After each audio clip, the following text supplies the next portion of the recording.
All right, today we're diving deep into one of the most iconic evolutionary lines in all of pop culture. We're talking about the original grass starter Bulbasaur and its epic journey to becoming the mighty Venusaur. I mean, for so many of us, right? This Pokemon was the start of everything. It's that first big choice you make, that first step into this massive, incredible world.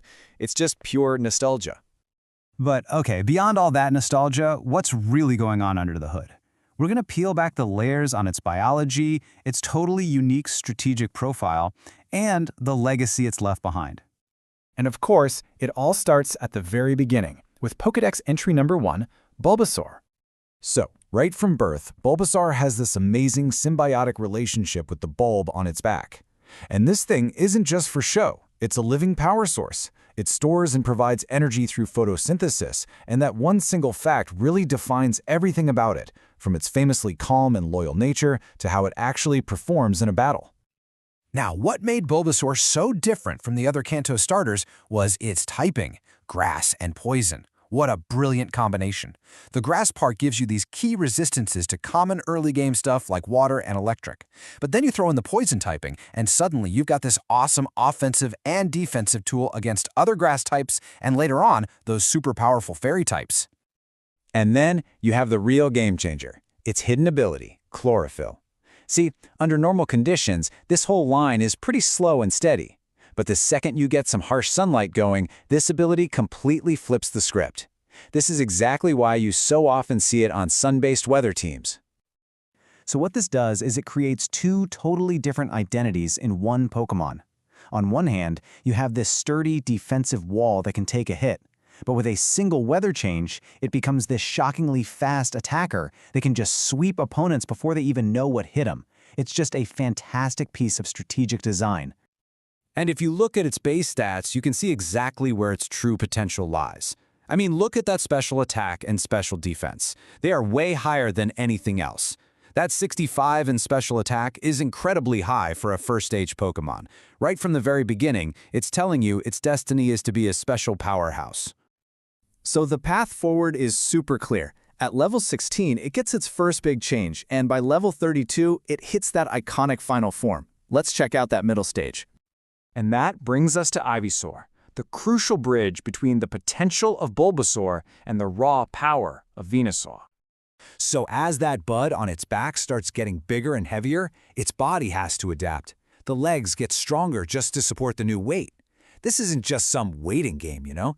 For any trainer, Ivysaur is a huge mid-game power spike, strong enough to carry your team while it's storing up all that energy for the final, amazing transformation. And yep, the stats tell that exact same story of growth. Everything gets a nice, solid boost. But just look at special attack and special defense again. They both hit a super respectable 80, really cementing that role as the special powerhouse we saw hinted at from the start. All right, and now for the main event. This is the moment it's all been building towards. The bud finally opens, and we get the final form, Venusaur. This is the payoff.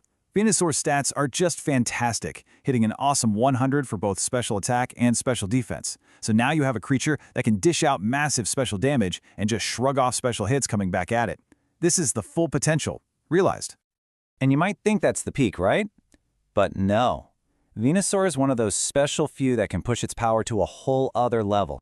With Mega Venusaur, the stats just take this colossal jump. I mean, look at those numbers. Its defensive stats soar past 120, and its special attack gets an incredible boost too. It goes from being a great Pokemon to an absolute tank. And on top of all that, it gets a new ability, Thick Fat.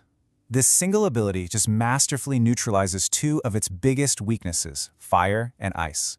A Pokemon that's already this powerful, that can also just erase its own vulnerabilities, that is just strategically brilliant.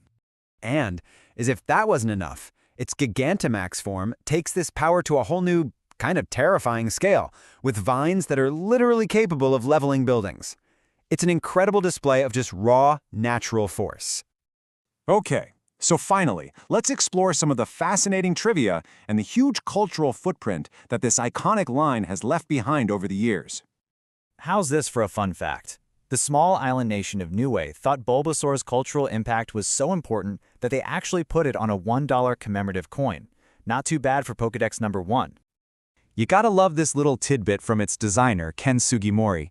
He might have loved the character, but he admitted that Venusaur's super complex and detailed design made it his absolute least favorite to actually have to sit down and draw. And that complexity speaks to a really unique design process. For one, it's the only starter line that has the poison typing, a choice that defined its role from day one. And get this, the final form Venusaur was actually designed first. The team then worked backward to create Bulbasaur, which just shows how clear their vision was for this thing. And that legacy goes way beyond its own games. The entire line is a regular in the Super Smash Bros. Series. Ivysaur is even a fully playable fighter, which just goes to show its enduring popularity and unique fighting style on one of the biggest stages in all of gaming. So, when you put it all together, you have a line that's fiercely loyal, it's strategically deep, and it's undeniably powerful. It is an icon that has absolutely stood the test of time. Which really leaves us with just one question. All those years ago, standing in Professor Oak's lab, was Pokemon number 1 the right choice?